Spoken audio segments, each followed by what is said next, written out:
Selamat pagi semuanya, salam sejahtera untuk kita semua.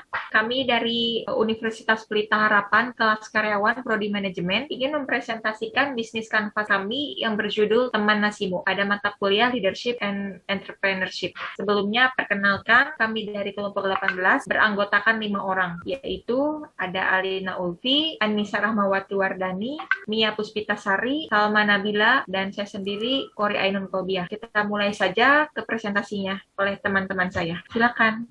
Pada presentasi kali ini terdapat 3 bagian, yaitu yang pertama pendahuluan, yang kedua landasan teori, dan yang ketiga kesimpulan. Untuk bagian pendahuluan yang pertama terbagi menjadi 3, yaitu rencana bisnis, tujuan bisnis, dan alasan untuk memilih bisnis. Rencana bisnis kami, makanan ringan atau snack telah berkembang dengan pesat baik jenisnya, cita rasa, maupun kemasannya. Salah satu jenis makanan ringan yang cukup berhasil di pasaran adalah kentang Mustafa. Produk makanan ringan dalam perkembangannya dapat diproduksi dari berbagai macam bahan baku, diantaranya makanan ringan berbahan baku kentang. Tujuan bisnis kami kali ini ada 3, yaitu yang pertama untuk mencari keuntungan, yang kedua untuk menjadikan produk kentang Mustafa sebagai produk yang terjangkau serta dapat berkembang dan bersaing di kalangan masyarakat. Yang ketiga, menjadikan kentang Mustafa menjadi solusi makanan. Alasan kami untuk memilih bisnis kentang Mustafa yaitu pemilihan bisnis di bidang kuliner berawal dari masa pandemi saat ini, bisnis catering yang harus gulung tikar sehingga mencari inovasi produk yang sesuai. Selanjutnya akan dijelaskan oleh Salma Nabila. Baik, saya akan menjelaskan beberapa poin. Yang pertama ada lokasi bisnis. Lokasi usaha awal bisnis ini dilakukan di wilayah Tasikmalaya serta akan dipasarkan secara online di salah satu marketplace. Dan untuk proses operasional sendiri itu akan berlangsung di satu tempat. Kami memiliki home produksi. Tempat ini terdiri dari beberapa ruangan yang akan digunakan untuk keseluruhan kegiatan operasional, dimulai dari administrasi, meeting, penerimaan bahan baku sampai proses produksi hingga proses packing. Untuk poin selanjutnya ada prospek bisnis ke depannya. Bisnis produk Taman Nasimu ini berasal dari ide kami melihat kondisi yang sedang berkembang di masyarakat karena penyebaran virus COVID-19 yang menyebabkan beberapa kegiatan atau aktivitas di luar rumah harus dihindari. Bukan hanya itu, banyak sekali sektor yang harus terdampak oleh pandemi ini menyebabkan pelaku usaha harus bisa menyesuaikan dan melakukan inovasi untuk terus berkembang dengan bisnisnya. Selain itu, kami juga membuat produk yang fleksibel, mudah dibawa kemana saja untuk mengatasi dengan mudah ketika lapar, serta produk kami juga bisa bertahan lama. Oleh karena itu, kami memiliki harapan ingin melakukan ekspansi bisnis skala besar di beberapa wilayah, serta kami juga berharap produk kami ini bisa masuk di berbagai toko-toko di kota besar. Untuk poin selanjutnya ada customer segmentation. Bisnis Teman Nasimu ini memiliki target pelanggan untuk seluruh kalangan, dari mulai anak-anak sampai dewasa dengan rentang usia 6-60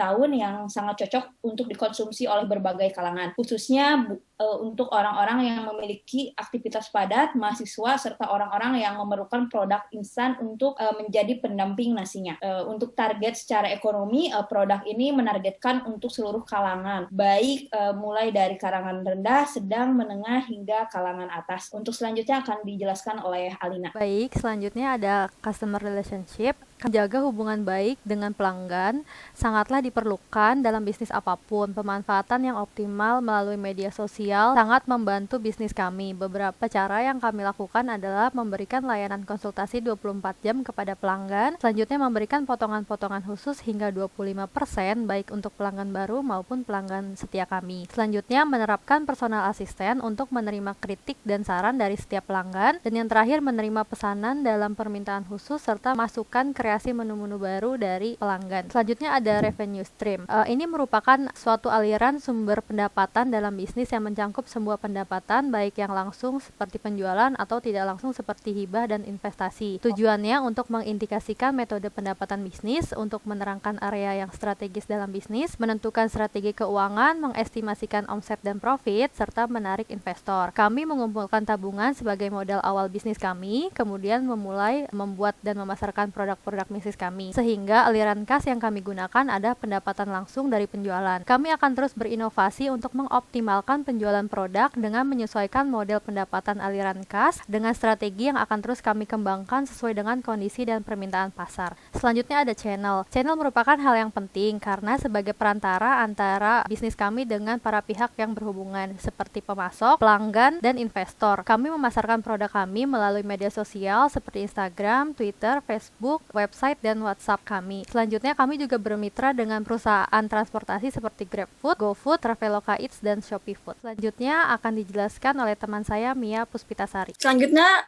kami telah menyiapkan desain produk kami seperti pada digambar dan produk kami setelah dibuka. Kami juga telah menyiapkan video promosi atau iklan produk kami. Silahkan ditonton. Ini teman nasimu. Teman anti ribet saat kamu lapar. Tinggal buka, tuangkan, dan makan.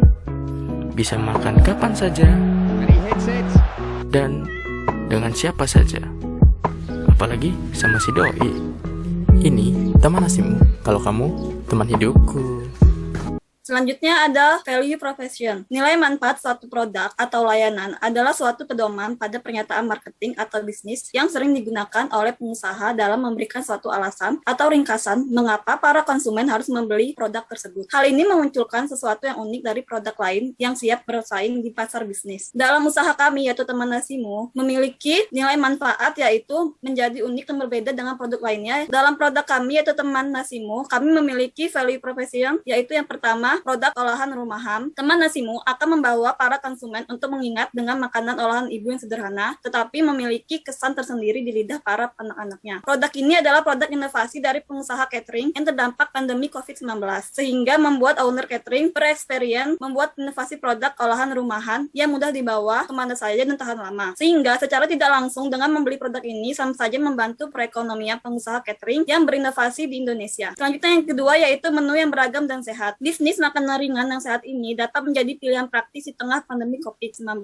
Selain praktis, juga menyediakan menu yang beragam serta sehat, sehingga dapat menjadi pilihan para konsumen untuk membeli produk Teman Nasimu. Dan yang ketiga, mudah dikonsumsi dimanapun. Teman Nasimu dikemas seperti makanan ringan yang tinggal disobek bungkusnya, langsung menemukan makanan yang menjadi pendamping makan nasi dimanapun dan kapanpun. Hal ini mempermudah para konsumen untuk mendapatkan makanan olahan rumahan di situasi PPKM sekalipun, karena mudah didapat dan pemesanan secara online melalui aplikasi layanan ojek yang ada di Indonesia. Yang keempat yaitu tahan hingga 5 bulan. Menu yang ditawarkan untuk konsumen pada produk Teman Nasimu ini bertahan hingga 5 bulan lamanya. Hal ini menandakan bahwa produk ini adalah produk olahan rumahan tanpa pengawet, tetapi dapat bertahan 5 bulan. Karena dimasak dengan perhitungan yang tepat, dengan kemasan yang tepat pula. Ide ini didasari dengan makanan instan para tentara yang tidak akan basi hingga 6 bulan lamanya. Selanjutnya ada key resource. Dalam mewujudkan kegiatan bisnis ini, Teman Nasimu membutuhkan sumber daya dan aset fisik. Untuk key resource dalam Teman Nasimu ini terdapat pertama, sumber daya manusia. Teman Nasimu membutuhkan 3 karyawan yang dapat membantu dalam pengemasan produk dan pengiriman produk ke para konsumen, serta membantu membersihkan area dapur sehingga tetap higienis dan nyaman untuk dilakukan produksi produk tersebut. Kriteria calon karyawan tersebut tidak harus berpendidikan tinggi, tetapi bekerja dengan hati dan cepat untuk pengemasan produk dan bersih di dapur. Selain itu, karyawan pengiriman produk syaratnya memiliki SIM dan motor yang kami sediakan. Hal ini didasari untuk membantu masyarakat yang sedang membutuhkan pekerjaan di tengah pandemi tersebut. Yang kedua, aset fisik. Untuk aset fisik, karena kami berawal dari pengusaha catering dan sudah mempunyai perlengkapan dapur yang lengkap, sehingga aset fisik yang diperlukan adalah mesin press untuk pengemasan produk Teman Nasimu. Yang ketiga,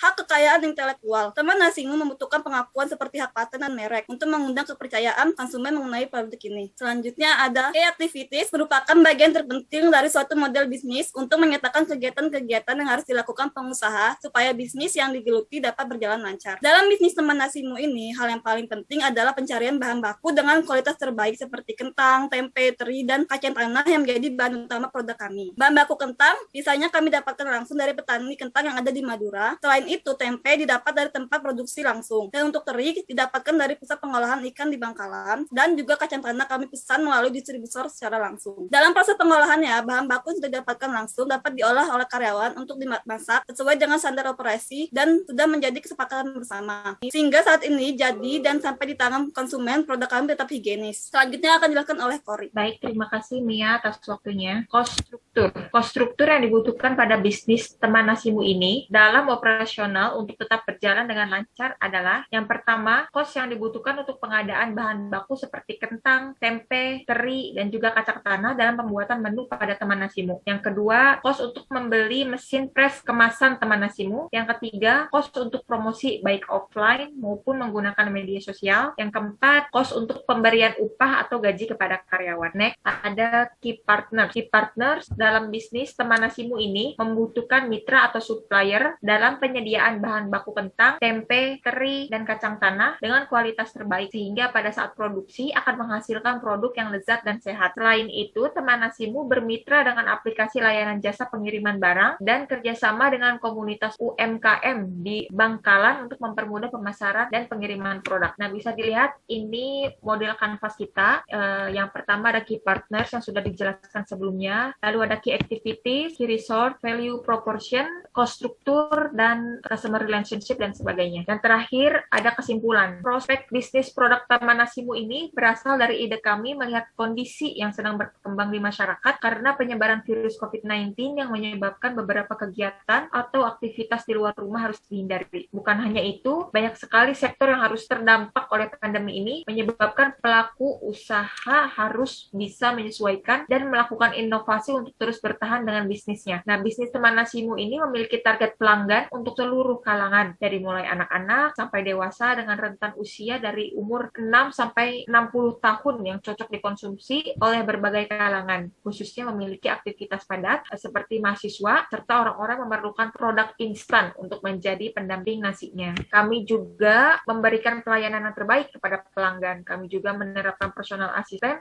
untuk menerima kritik dan saran dari setiap pelanggan yang dapat dilakukan melalui pengiriman pesan di media sosial seperti Instagram, Twitter, Facebook, WhatsApp, TikTok, dan email, dan juga panggilan langsung kepada call center kami agar lebih memahami permintaan dan kebutuhan pelanggan dengan baik. Terima kasih semuanya, mungkin itu saja yang dapat kami sampaikan. Semoga ilmu yang kami berikan dapat bermanfaat untuk kalian semua.